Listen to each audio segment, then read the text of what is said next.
J Drone here, Bugs 5, and we got an AIO all-in-one camera on top of it, AKK. Link will be down below for that. That's the power source. And then we have our Eachine 5.8 gigahertz receiver, DR1 goggles, cell phone inside that. Let's go. I might get rained on. We got a dark cloud coming in, so we're gonna try to do this quick for you. Alright guys, so what I'm going to be showing you is basically the DVR from the Bugs 5. I'm going to show you the clean footage instead of showing you the AIO footage, which the AIO footage isn't bad, but that dark cloud up there, high precipitation, it left it with a little bit of static here and there, which normally we don't get on a clear day. But this is going to be a lot cleaner footage. This is going to be a lot more eye appealing. Again guys, my eyes are not on the drone. My eyes are on my cell phone that is in DR1 goggles. This is connected to an Eachine OTG receiver. We have a 5.8 gigahertz 200 milliwatt all-in-one AKK camera on top of it, being powered by a 3.7 volt. I'm going to say probably like a 600 milliwatt. So that's the setup that we're running. We will pass by myself a couple times. You will be able to see that I have goggles on. Bam, you could probably see that I had goggles on right there. And we will try to keep this flight moving. I'm trying to go for a constant moving flight to keep you guys entertained, and also because there's a little bit of adrenaline racing for myself, kind of just racing around, rushing around. As the video goes on, we start getting a little bit closer to the trees. We do a little water flyover, we do a little house flyover. So this will get interesting. To say that I grew a little bit of a pair is a good way to put it mildly.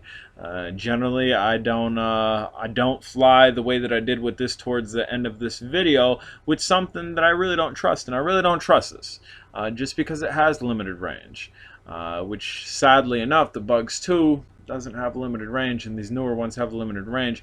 But I'm showing you here, all is not out. This is not a failed drone. This drone you can have fun with, we can fly with it, we can mess around with it, we can mod it a little bit, and we can get nice video like we're getting right now. Sure, we have pitching involved, but can I grab stills from this all day? Absolutely. And again, we're flying over a little bit of houseage right here. I'm gonna fly over the road here. This is a GPS drone. I will give the drone one thing: highly credible. Highly credible. If this thing loses connection with the controller, it's coming back. That's where I felt confident enough to do that fly over the small bit of the town there and fly over the road.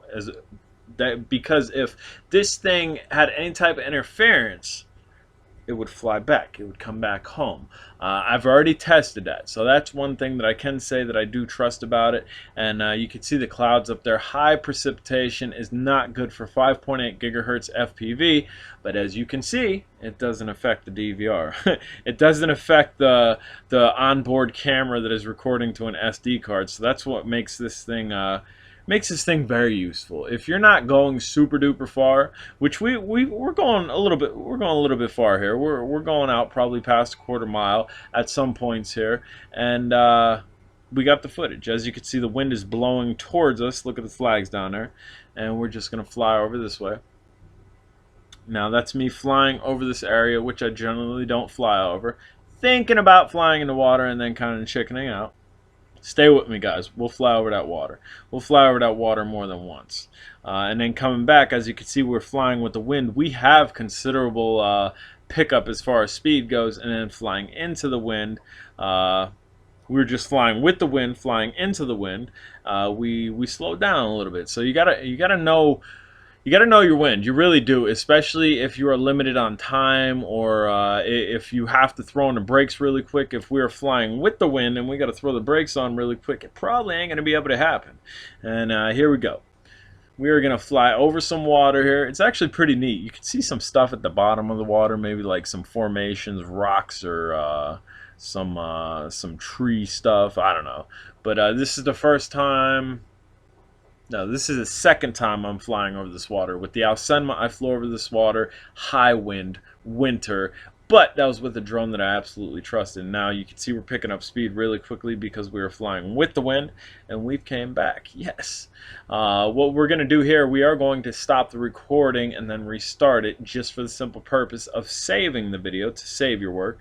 Like if any of you guys remember old computers that you were typing a book report, and then it crashed, and you didn't save? well, then you have none of your work. So that's kind of the same process here. I was flying. I saved just in case for some reason the camera stopped operating and I didn't get all my footage. But as you can see, we did get both parts of the footage. We're going to go ahead and take it over here again, and then we'll fly over the small part of the other side of the town here. This is a GPS drone. This is an altitude hold drone. There is a lot of assist on this.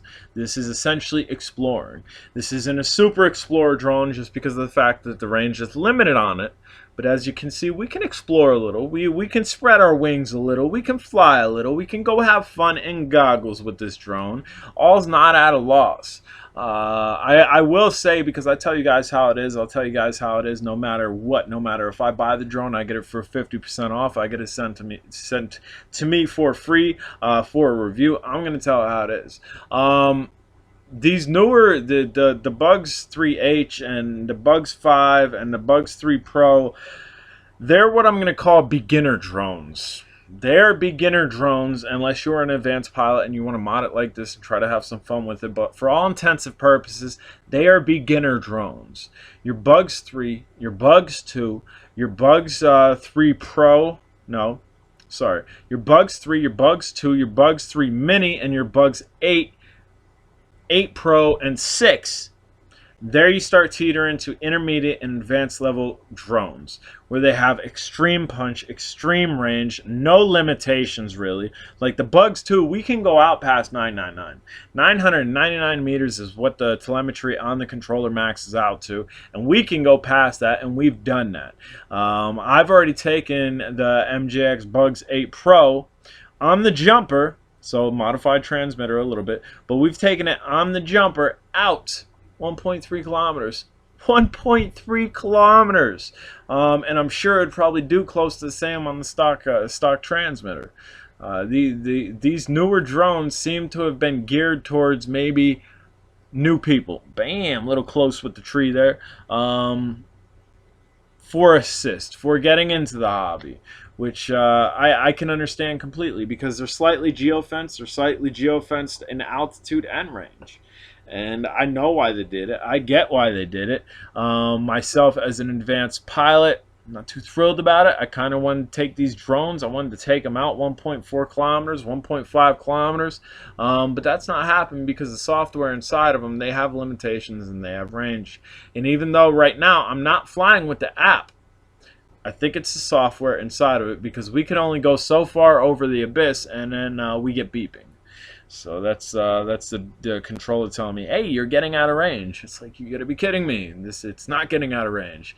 MJX makes good controllers. They make good antennas in their drones and in their controllers. It's software related. I guarantee you it's software related, where the software that they have on the drone's board is limiting it. So keep that in mind, guys. So who should buy this drone? Beginners? Absolutely. Intermediate pilots? Yeah, you could check it out. Advanced level pilots, unless you're going to mod this and just really try to have as much fun as possible with it, advanced level pilots might not be the drone for you. Drone hoarders like myself, where you got to collect them all. I have every single one of the MJX Bugs lineup. I had to collect them all.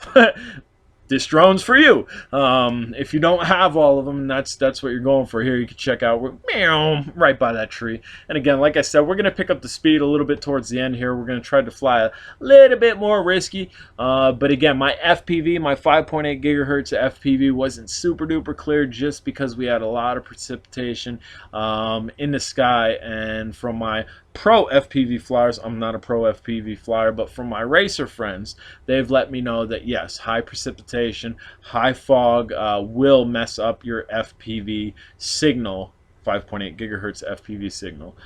So keep that in mind if you're going to do that. I had to get this out. I really wanted to fly. Today was kind of MJX day. We took the MJX Bugs 3 Pro and put the Walkera gimbal on it. It fit on it. I put it on there. I have a how-to video. We took it out for a fly and wow, epic fail.